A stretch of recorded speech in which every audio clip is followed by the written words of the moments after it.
Ya memang Bu, kalau saksi Yehova kan pakai Alkitab, tapi kan memberitakan Injil yang lain yang diberitakan oleh para rasul itu, dan itu adalah sesat. Begitu Bu. Nah, ya saksi Yehova. Apa itu saksi Yehova? Jadi munculnya saksi Yehova ini adalah orang-orang yang penafsiran itu dari Amerika Serikat. Ya, jadi pengajaran dari Amerika Serikat memang kita harus berhati-hati karena ini kita harus memahami. Contohnya apa yang datang dari Amerika Serikat? Saksi Yehova, Son of the God, Mormon, terus Advent. Ya, aku nggak mengatakan Advent salah untuk hal ini. Ada itu kajiannya, tetapi itu yang keluar dari Amerika Serikat. Nah, jadi kalau Pak CP bagaimana tentang sebaiknya? Sebaiknya kita itu datang dari pengajaran Timur, gitu, bukan dari Barat. Itu pengajaran Timur itu Kristen mula-mula.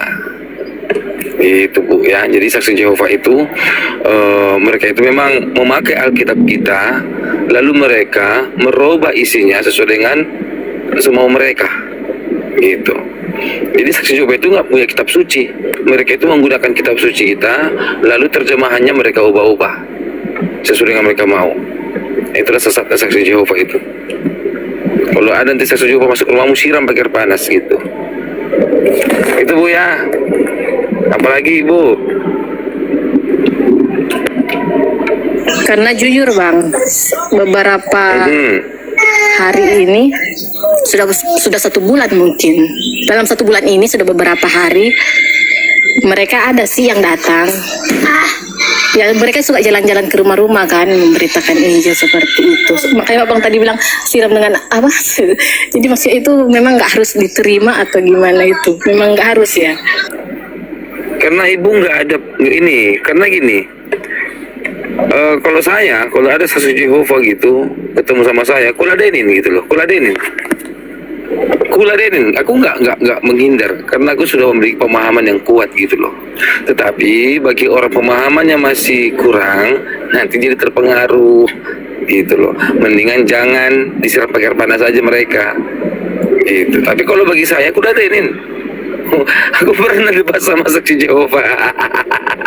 Ini bukan di internet, ini berhadapan-hadapan. Orang Korea 2 orang, terus orang Korea 2 suami istri, terus dikelilingin sama prajurit-prajuritnya. Mungkin jemaat-jemaat lah kali itu. Ada itu 7 orang, pokoknya itu aku dikelilingin lah. Debat itu, debat tentang saksi Yehova kan begitu kan, itu. Jadi ujung-ujungnya kisruh, ribut ujung-ujungnya. Maka si tuan rumah mengatakan, ya udah, jangan lagi diteruskan. Jangan lagi diteruskan. Itu pernah. Jadi awalnya kan diskusi sehat, ujung-ujungnya saya, kusiwa kau gitu, kusiwa benaran. Gitu. Jadi yang punya rumah ini, tuan rumahnya memang terpapar virus saksi Yehova gitu. Jadi kesannya kayak tarik-tarikan gitu. Gitu. Ya, jadi ya sejauh ini ya nggak jadi sih, nggak sempat ketarik gitu beliau. Gitu loh. Apalagi Bu, kayak Ibu kan bukannya saya ngejudge ya, kan belum begitu paham tentang kitab suci. Jadi kalau mereka masuk, jangan kasih Yehova, Islam aja Ibu mau terpapar kok. Intinya gini aja Bu, Ibu memperkuat iman kekristenannya aja Bu. Nggak usah Ibu belajar Islam menurut saya ya Bu ya. Ya ibaratnya tanaman, Ibu itu harus kasih pupuk gitu Bu, harus disiram-siram, disayang-sayang gitu. Nggak usah Ibu kasih virus ini, kasih virus itu. Jangan belajar ini, jangan belajar itu Bu. Itu menurut saya Bu. Perkuat dulu iman Ibu Bu. Kita ini sayang Bu, 1 jiwa itu berharga Bu. Apalagi Bu banyak jiwa Bu, anak Ibu 5, suami istri udah 7, itu Bu maksud saya Bu. Begini Bu, saksi Yehova kan dulu boleh cerita sedikit mungkin. Ibu terus terang Bu, kalau Ibu datang saksi Yehova sembah sujud Ibu kurasa Habis Ibu nyonyor Bah. Iya, soalnya Biarkan yang dia. saya Seminar. Kenapa? yang saya tahu kan agama itu mengajarkan seminar kita. kebaikan begitu kan. Itu agama itu tujuan untuk membuat kita jadi hidup lebih baik. Atau bagaimana? Jadi begini, Yesus datang, gini. Ibu mengatakan agama itu ada untuk hidup lebih baik. Salah. Bahkan ateis, mereka hidupnya jauh lebih baik loh. Ateis loh. Ya. Jadi, apakah agama itu supaya hidup lebih baik? Tidak seperti itu. Lalu, bagaimana dengan Kristen? Kristen kan bukan agama. Kristen itu kan gelar bagi pengikut Yesus Kristus. Di Antioquia lah pertama kali disebut Kristen, kan begitu. Tadi kita lanjutkan ya, aku mau sebentar.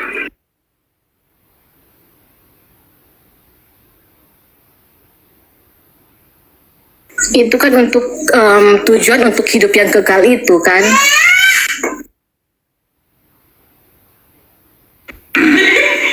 Apalagi kau tahu tuh. Ya ini. Oh, itu seperti ada yang bilang kan itu Ini. kita ikut ajaran Kristen kalau- itu di kekekalan. Nah itu. Ya, kalau saksi Yehova itu kan sebenarnya intinya adalah menjadi mengaku Yehova tapi tidak mengaku Yesus. Intinya kan di situ. Nah, makanya kitabnya juga penerjemahannya dirubah. Mereka merubah. Yang dari bahasa Inggris itu start dirubah. Termasuk ke bahasa Indonesia juga dirubah. Itu ada websitenya jw.org gitu ya. jehovahwitness.org. Jadi, kalau saya sarankan ya nggak usah dibaca dulu itu. Ibu nggak usah kemana-mana dulu. Fokus pada keimanan sendiri dulu. Ya, hanya pada iman dulu, iman diri sendiri. Jangan kemana-mana, Bu. Fokus di situ. Itu aja. Oke, Bu.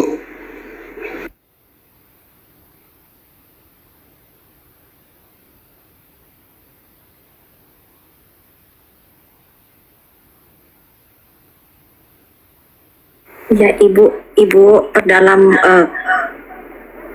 Alkitab aja ya Bu ya, jangan belajar yang lain ya Bu ya. Ya Bu.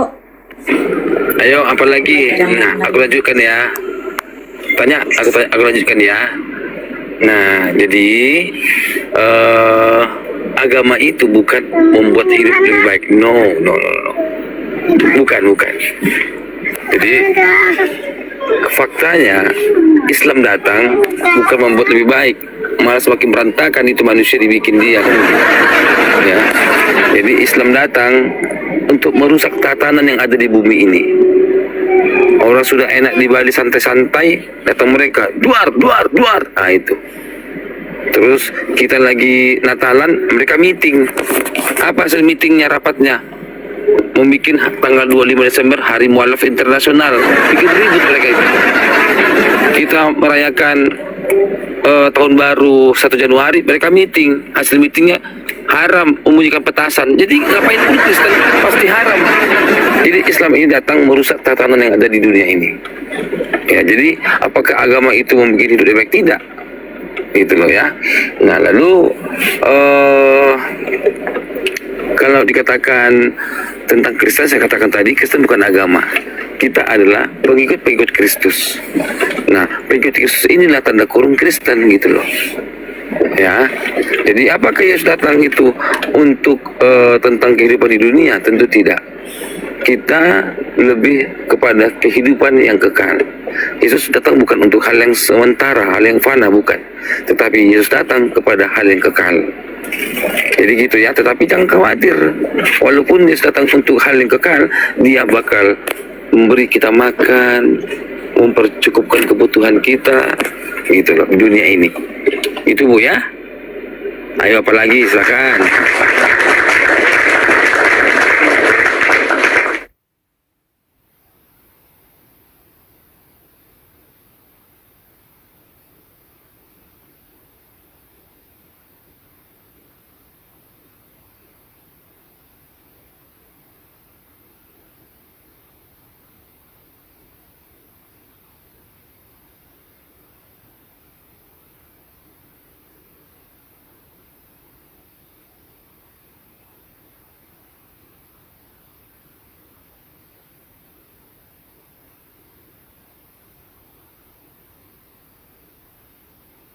Halo, nggak ada orang, halo.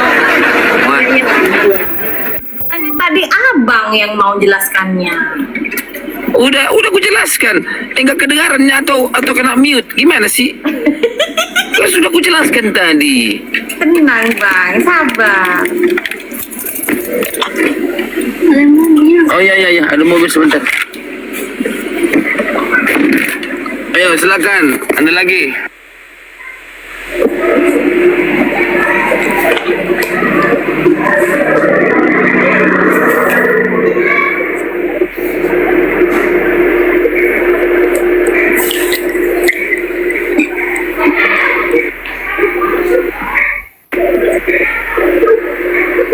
Sore Bang CP, sore Bapak SP, sore Bu Gem, sore semua. Sore ibu cantik, sore. Enggak, tadi kan saya dengar di bawah ini Bu tentang masalah asasi Jehovah itu. Sebenarnya gini, pernah saya juga kan, mereka ada datang ke rumah itu kan. Terus karena kebetulan satu marga dengan saya, karena dibilang kan PA kan pendalaman Alkitab lah. Terus saya mau lah gitu kan, tapi dengan catatan gini, saya sudah punya gereja sendiri ya gitu kan. Jadi kalau hanya PA saya mau gitu kan. Iya kata dia, kebetulan dia masih gadis gitu, jadi saya manggil dia kakak lah. Karena pun dia lebih tua dari saya sudah menikah kan pada saat itu. Terus dengan berjalannya waktu, seminggu sekali lah dia datang ke rumah kan. Ya yang dibahas ya Alkitab, apa salahnya saya pikirkan. Ya udah saya dengari lah gitu dan tanya jawab lah dengan kakak itu tadi. Nah dengan seiring berjalannya waktu, dia ini mulai membahas ke masalah buku yang mau harus dibeli, terus harus ke gerejanya, terus jadi dia membahas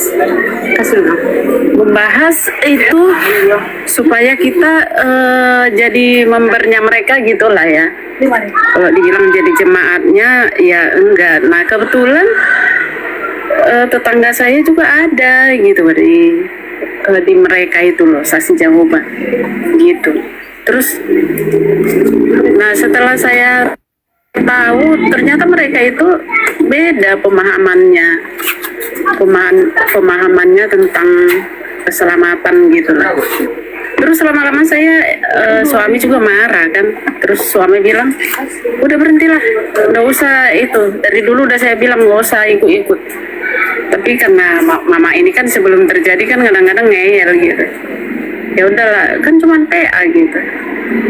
Ya sudahlah gitu. Nah ternyata endingnya itu yang nggak benar gitu. Ya udahlah, saya nggak mau lah kalau diajak ke gerejanya, karena dari awal juga kan saya udah bilang.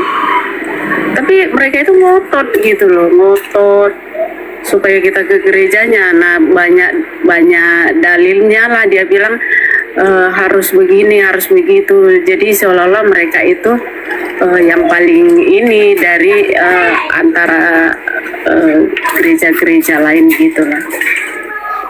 Ya mereka tidak mengakui adanya itu salib. Bahkan saat menantunya tadi kan tetangga, dia kasih lah gambar salib gitu kan. Katanya mertuanya marah. Kebetulan tadi menantunya itu dari Katolik gitu. Nah itu dia. Jadi saya berpikir udah nggak benar ini kalau udah gitu. Terus dia pun ngotot. Jadi kenapa? Jadi alasan saya banyak lah kan untuk supaya kakak itu nggak datang lagi. Jadi saya bilang lah, saya kebetulan waktu itu mau punya anak, mengandung lah.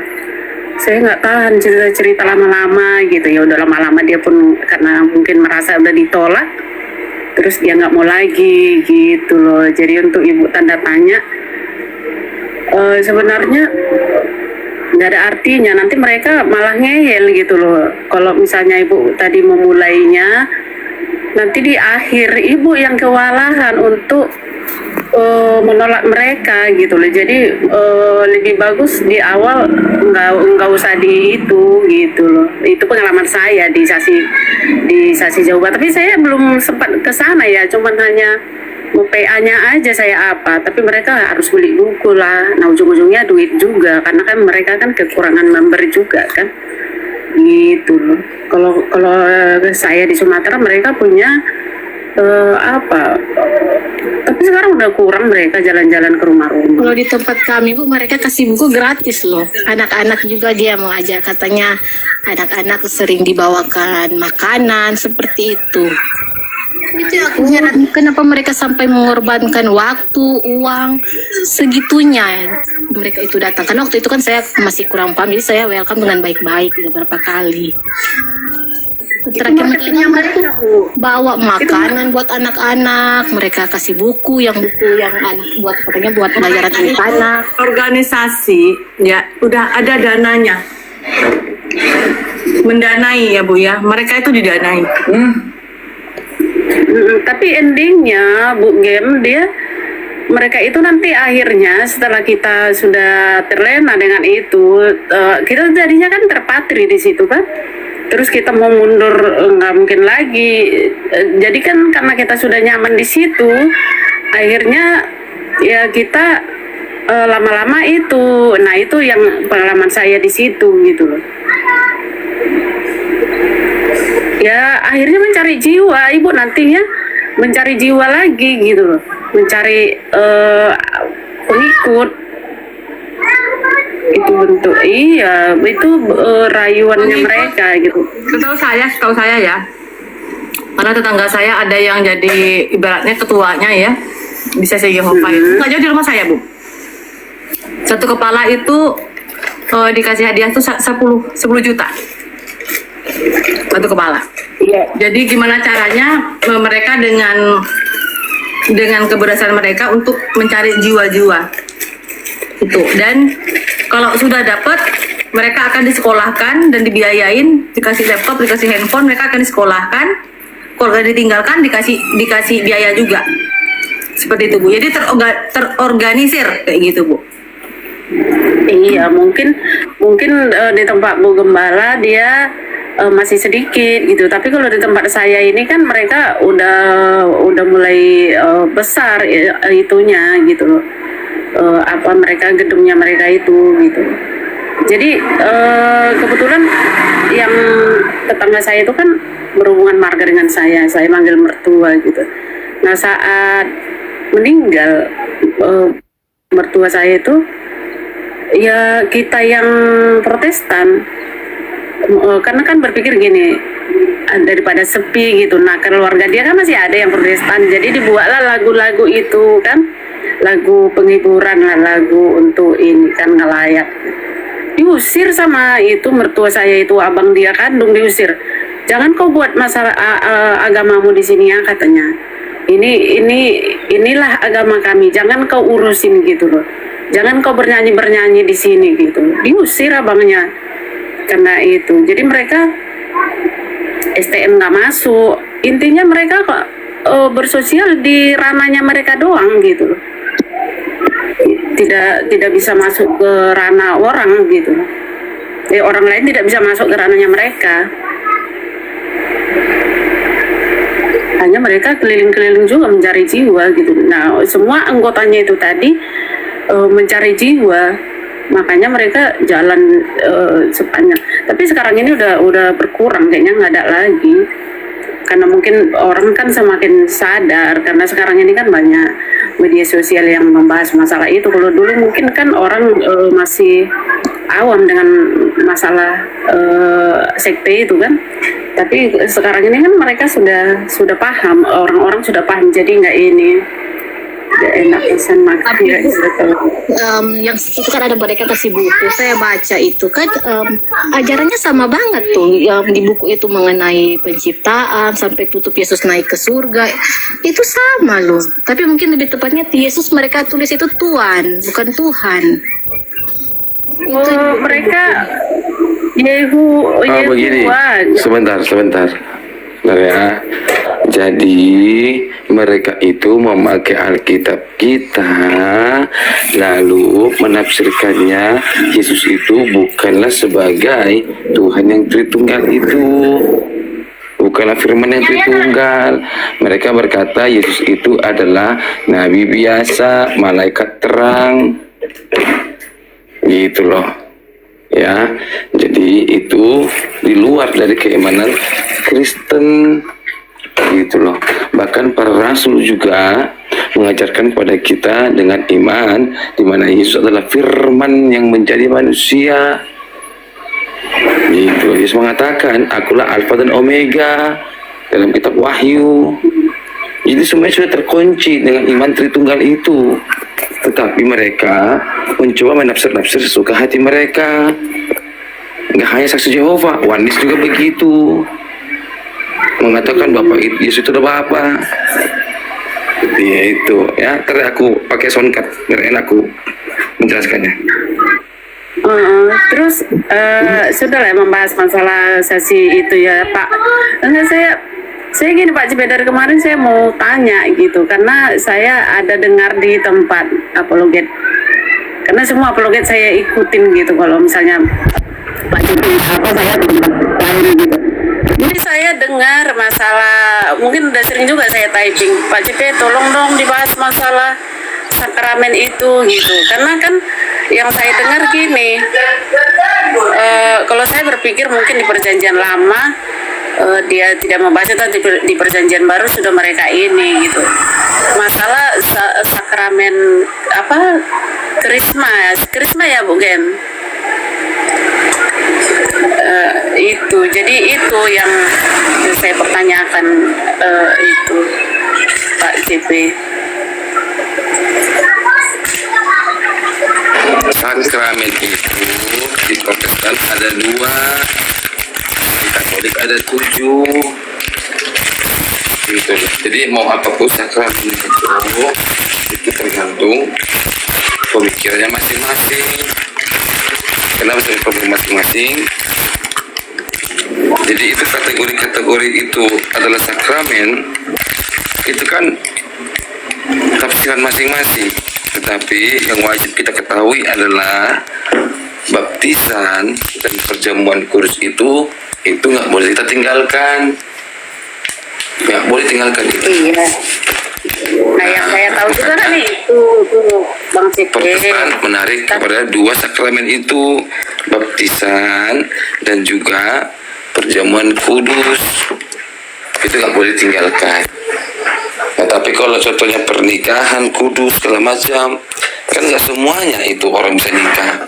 Ada orang nggak bisa nikah, makanya itu nggak dikategorikan dengan perkawinan kudus. Memang sih perkawinannya itu sah, ya kan, kudus gitu, tapi kan nggak semua orang. Nah, tapi ini kan untuk semua, perjamuan Kristen untuk semua Kristen, baptis kan untuk semua. Jadi hal-hal yang wajib itu, maksudnya ini adalah orang-orang yang mengikuti apa yang menjadi benang merah dalam keimanan Kristen, itu maksudnya. Paham ya? Iya, saya memang paham lah masalah di itu, karena saya di Protestan. Masalahnya kan gitu kan Pak Cipe. Yang saya dengar ini membuat saya ini berpikir apa iya harus gitu, karena dia membahas kalau nggak itu dilakukan, sampai yang di bawah banyak typing terus gereja itu ada di mana gitu. Karena itu kan Pak JP mungkin nggak tahu lah gereja apa yang saya maksud, nggak menyebut merek kan. Terus karena itu langka kan, ada di satu tempat aja gitu. Bahkan banyak yang bertanya yang di bawah, akhirnya mungkin mereka berpindah gereja gitu, ke gereja itu gitu loh. Jadi saya berpikir apa iya harus sakramen itu, karena kalau tidak katanya, nah kita tidak ada keselamatan gitu loh Pak JP. Makanya itu sampai saya tanya gitu loh.